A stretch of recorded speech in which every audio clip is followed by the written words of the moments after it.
بسم الله الرحمن الرحيم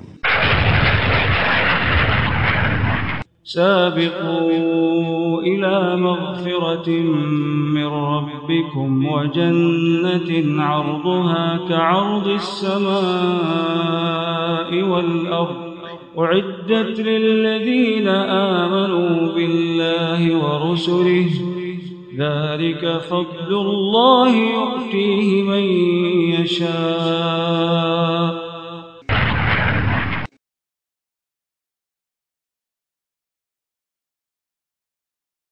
الحمد لله رب العالمين والصلاة والسلام على رسول الله المبعوث رحمة للعالمين وعلى آله وصحبه ومن اتبع هداه إلى يوم الدين. أما بعد.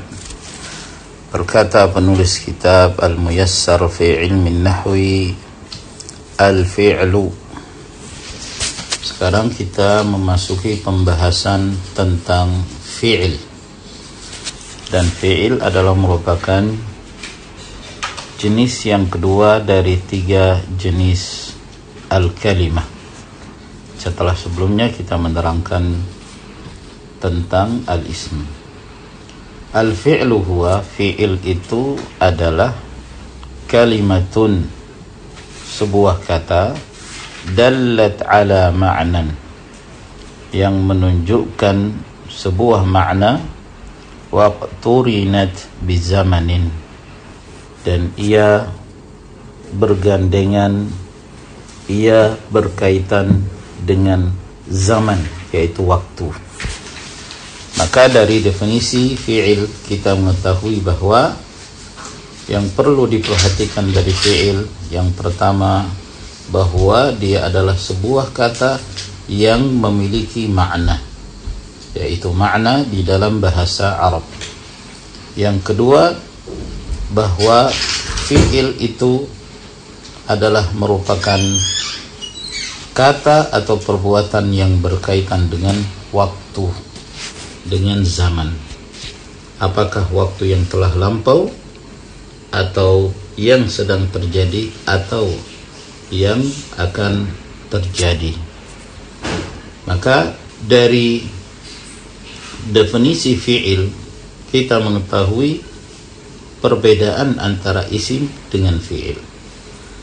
Bahwa isim adalah sebuah kata yang memiliki makna namun tidak ada kaitannya dengan masalah waktu.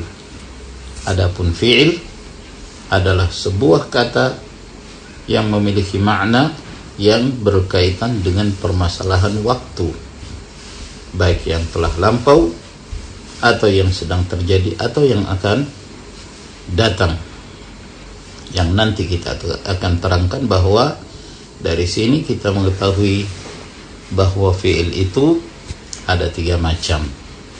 Ada fi'il yang disebut fi'il madhi, yaitu fi'il yang berkaitan dengan kejadian yang telah lampau. Yang kedua fi'il mudhari', yaitu fi'il yang sedang terjadi atau yang akan terjadi. Dan yang ketiga adalah fi'il amr, fi'il yang berkaitan dengan perintah, yaitu fi'il yang diminta untuk diwujudkan di masa yang akan datang. Lalu kemudian disebutkan contoh katabah, artinya telah menulis, dan ini termasuk fi'il madhi yang telah lampau. Qara'a, telah membaca, ini termasuk fi'il madhi. Yaktubu, dia sedang atau akan menulis, ini termasuk fi'il mudhari', yaitu fi'il yang sedang terjadi atau yang akan terjadi.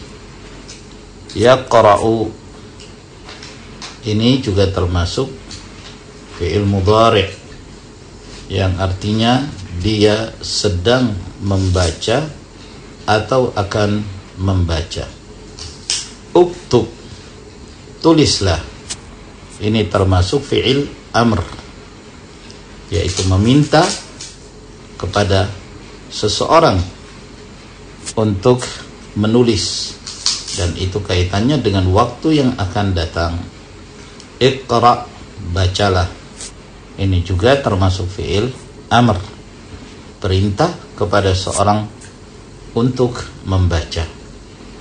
Sehingga apabila kita mengurutkan dari fi'il madhi ke fi'il mudhari' kemudian fi'il amr, maka kita mengatakan kataba yaktubu uktub, qara'a yaqra'u iqra'. Maka demikian pula fi'il yang lainnya.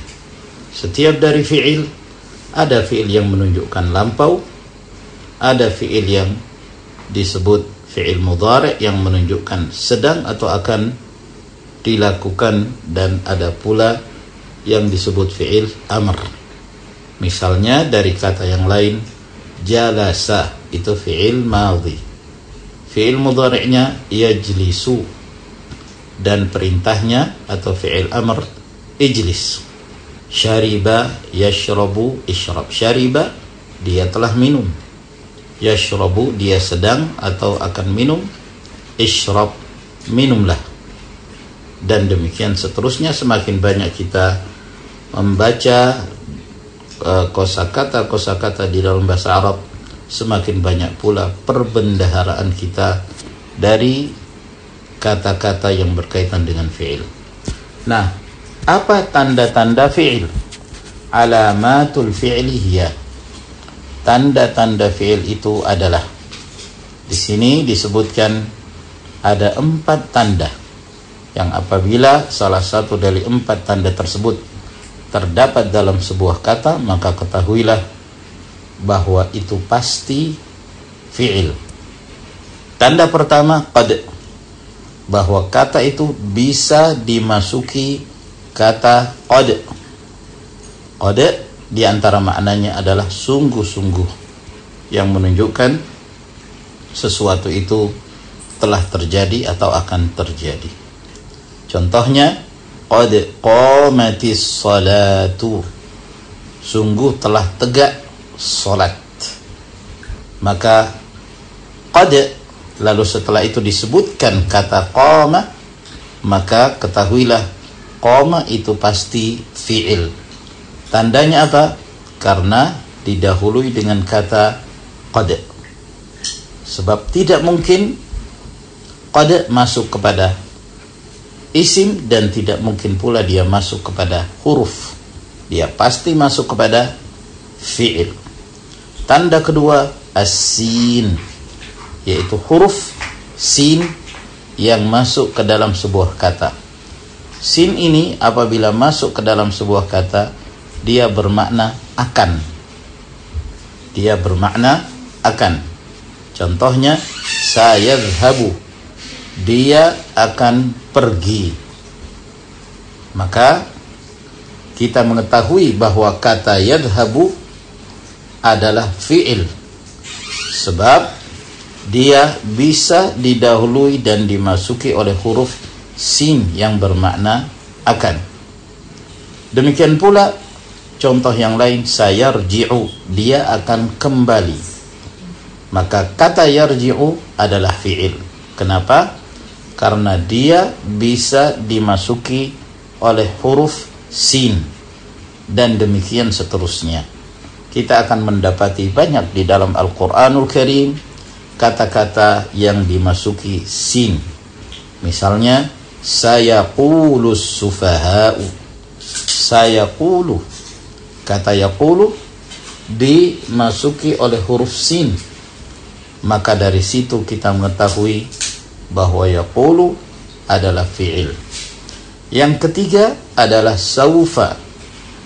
Apabila sebuah kata bisa dimasuki oleh saufa atau didahului oleh saufa, maka ketahuilah kata setelah saufa itu pasti fi'il. Apa makna saufa? Saufa memiliki makna yang sama dengan huruf sin yang bermakna akan. Hanya saja kata para ulama, perbedaan antara huruf sin dan saufa, bahwa saufa itu lebih lama waktunya, jeda waktunya lebih lama dibandingkan sin. Kalau misalnya saya mengatakan sa'adhabu, saya akan pergi, dengan kata atau kalimat saufa adhabu, saya akan pergi juga maknanya. Namun kata para ahli nahwu, saufa adhabu itu saya akan perginya dalam jeda waktu yang lebih lama dibandingkan kalau saya mengatakan sa'adhabu, saya akan pergi. Maknanya sama, hanya saja saufa jeda waktunya lebih jauh, jeda waktunya lebih lama dibandingkan huruf sin. Kenapa jeda waktunya lebih lama? Karena hurufnya lebih banyak. Saufa memiliki 3 huruf, sin, waw, dan fa. Sementara sin hanya memiliki 1 huruf. Contohnya saufa ta'lamun. Maka kita mengetahui kata ta'lamun yang maknanya kalian akan mengetahui adalah fi'il, yaitu fi'il mudhari' karena ia didahului oleh saufa. Tanda yang keempat, ta'ut ta'nits as-sakinah, yaitu ta yang bermakna muannats yang sukun. Ta'ut ta'nits as-sakinah, ta yang bermakna muannats yang bersukun. Apabila ta'ut ta'nits as-sakinah ini masuk ke dalam sebuah kata, maka ketahuilah kata itu pasti fi'il. Misalnya kata dhahaba, bisa enggak dimasuki ta'ut ta'nits as-sakinah? Dhahabat, jawabannya bisa. Berarti kata dhahaba adalah fi'il. Kenapa? Karena tandanya dia bisa dimasuki oleh ta at-ta'nits as-sakinah. Contoh yang disebutkan qalat. Qala untuk laki-laki, dia berkata. Tapi kalau untuk wanita diberi tambahan ta. Qalat, dia wanita berkata. Dhahabat artinya dia wanita pergi. Dan demikian pula kata-kata dari fi'il-fi'il yang lain. Apabila dia bisa dimasuki oleh ta'ut ta'nits sakinah, maka ketahuilah dia pasti fi'il. Contoh yang lain, syaribah, dia minum. Kalau untuk wanita, syaribat, dia minum dengan diberi tambahan ta'ut ta'nits as-sakinah. Akala, dia laki-laki makan. Adapun akalat setelah ditambah ta, dia wanita telah makan. Dan qad itu bisa masuk kepada fi'il madhi dan fi'il mudhari'.